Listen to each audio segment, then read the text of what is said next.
awaiting San Antonio in the conference semifinals was their greatest nemesis, the three-time champion Lakers, who had knocked them out of the playoffs 2 straight years.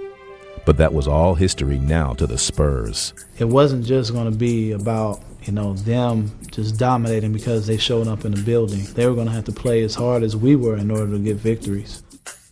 I was definitely looking forward to playing those guys because I wanted to be the one to end that so-called dynasty or whatever. I wanted to be on the team that beats those guys. It's a psychological thing. We felt like we matched up well with them. We felt like, this is a team we can beat. But you got to beat them. You got to go play. The Lakers had the confidence and swagger of champions and seemed unfazed by the challenge of facing the league's best.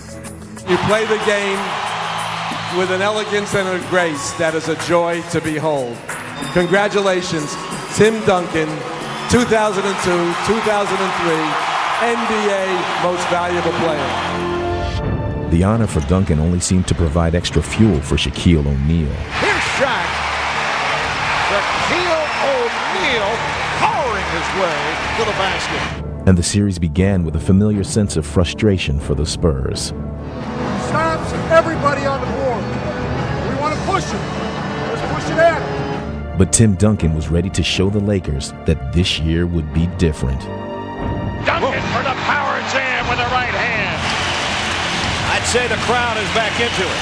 Tim Duncan rejected it with authority. As he had done all season, Duncan would elevate his teammates' play as well, and the Spurs took control of the game. Two-man game with Duncan. Feeds Manu, cuts it inside, reverse slam dunk by Manu Ginobili. Wow! The San Antonio Spurs have taken game 1 of this best of 7. In game 2, a member of the Spurs supporting cast would steal the spotlight. Blocked by the Spurs. Duncan leads Bowen. Here's Bowen. Bruce Bowen on the breakaway. Bryant putting the move on Bowen. Blocked by Bowen. How about Bruce Bowen? Bowen's suffocating defense had come to be expected, but another part of his arsenal would take the Lakers by surprise. Left corner, Bowen fires a 3 from there. It's good. Jackson in the front court. Right side for Bowen. Open 3, right corner. Yes! Another 3! Here's Bowen for 3. Yes! And that is a new San Antonio Spurs playoff record. That is his 7th from downtown. Taking a commanding 2-0 lead, the Spurs headed to Los Angeles with a growing belief that they were finally ready to topple the Lakers. Our confidence is at an all-time high, and we have 2 of them. We're halfway there. We just have to get by these guys. One of the biggest obstacles in history. That obstacle would be evident in Game 3 as the Lakers announced their arrival into the series. The Lakers had rediscovered their championship form, and as they charged past the Spurs in a runaway victory, they made it clear that their dynasty was alive and well. And O'Neal leads the break. O'Neal looks to go all the way. Solid from start to finish. The Lakers win it. Yet the loss seemed just a bump in the road for the Spurs when they took a 16-point lead in Game 4. A sizzling start for the Spurs. But they still faced their 2 biggest roadblocks, Shaq and Kobe. For 3 straight years, the duo had answered every challenge. And now, they would respond once again. Willis couldn't handle Jackson's pass. Everybody goes down, and here goes Kobe. Look out! It's all hustle, JD. The Lakers are letting it all hang out right now. Off the glass, didn't get it. Shaq, though, the rebound. Another. That time it's going down. Spurs defense is playing like they did in Game 3, expecting the Lakers to just stop playing. That's not going to happen. You got to take it. These guys got their hands full with that guy underneath. You 3 guys are supposed to have your ass in there. Nobody's going to give us the rebound. We got to go get it. Let's go. Come on, let's go. But ultimately, Shaq would prove to be too much, carrying the Lakers to a comeback victory. With their second-half meltdown, the Spurs had lost their grip on the game and the series as well. We had too much confidence after 2 games against the Lakers, and then we went out to LA and we laid an egg, and the Lakers showed that they were the defending champs. What a monumental collapse. The Lakers have evened it at 2 games apiece. Coming home for Game 5, the once confident Spurs were now searching for any help they could get. Our backs are against the wall. We don't want to go to LA down 3-2. Need this game desperately. So if any of you believe in prayer out there, please pray for us. That was sort of a wake-up call. We said, hey, we can't afford to keep flirting with this. We got to go out and jump on these guys from the first whistle and just put it on them. Re-energized, the Spurs exploded out of the gate. Tim Duncan with a facial. This time, they would try to put the game well beyond the Lakers' reach. And they seemed to be achieving their goal, building a huge lead, with everything going their way. Duncan, wild shot, he knows that was very fortunate. As the fourth quarter began, the Spurs appeared to have the game in hand, but Kobe Bryant was hardly ready to concede. Bryant for 3, yes! Bryant guarded by Ginobili out front. Kobe pulls up, fakes the jumper, now takes one over Manu, and that one is good for Kobe Bryant. We got comfortable with the lead and stopped playing, and Kobe just was the competitor he was and just took over the game. Bryant in the front court. Bowen is out on Kobe Bryant. Bryant dances and shoots the 3-ball. Good. Kobe Bryant continues to cook. We almost played not to lose, and the lead just started dwindling and dwindling. Here's Bryant with the step and the bucket. What a move by Kobe Bryant. And Greg Popovich wants a timeout, so the Lakers have come back. The Spurs had seen another lead evaporate. Now, up by 2 with seconds left, they tried to hang on. Everybody, including you, after it's in. Hey, goes in, timeout. I was worried. I just wanted the clock to run out, wanted to get that game done with.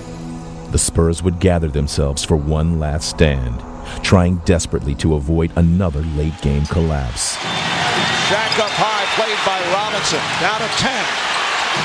Bryant trying to shake off Bowen. Here's Ori for 3. Robinson with the rebound that was in and out. My heart dropped, and when it popped out, I froze. I didn't know what to do. Robert Ori nearly came up with the game winner, but the San Antonio Spurs hold on for a 2-point victory and take a 3-2 lead. If that shot goes down, it would have been a nightmare for us. Kobe Bryant kicks it out to an open Robert Ori. Watch this ball. It is halfway in and back out again. Things happen in the playoffs. There's always 1 or 2 little moments that are kind of magical for you. And either they go for you or they go against you. And those are the things you kind of remember. And I think that shot right there is one of the things, for me, I'll remember as kind of one of the things that kind of confirmed in my heart, it's our time. Returning to L.A., the Spurs were anxious to deliver the knockout blow. Game 6, we knew we didn't want to get in life. Because they're a great road team. I mean, going back Game 7 to San Antonio, you never know what can happen. They know what it takes. They've been here so many times. But we knew in our hearts and our minds that we were the better team. Welcome back, everybody, to Staples Center. Game 6 of the Western Conference semifinals. The 3-time defending world champion Lakers facing a situation they have rarely looked at right in the eye during the Phil Jackson era, and that is an elimination game. Once again, the Spurs would jump out to a big lead. Nothing but that for Tim Duncan. And Tim Duncan would make sure that it didn't slip away. Right now, it's a steady diet of Tim Duncan being fed to the Los Angeles Lakers. Tim Duncan is on a mission. We're seeing a performance tonight. This is what MVPs do. Tim Duncan just continues to go wild.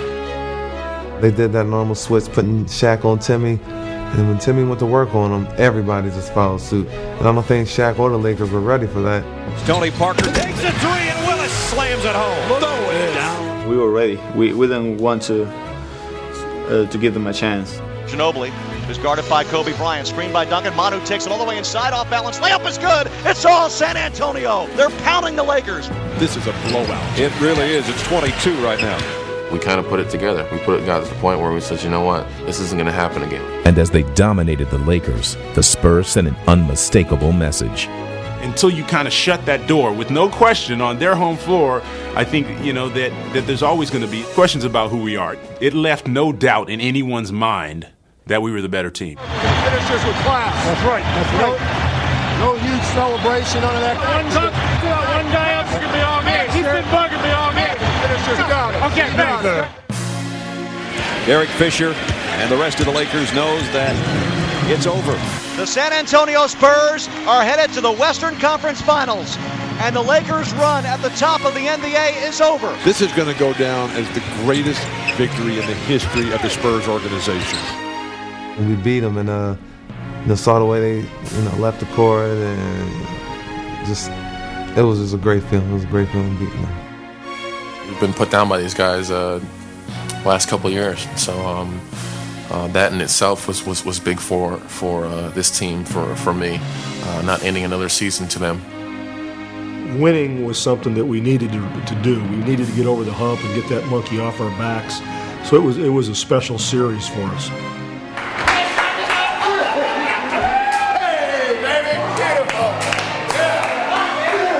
It was almost like another championship because they had been so great. They've been the best. And to beat them we had to calm ourselves down to continue to go on.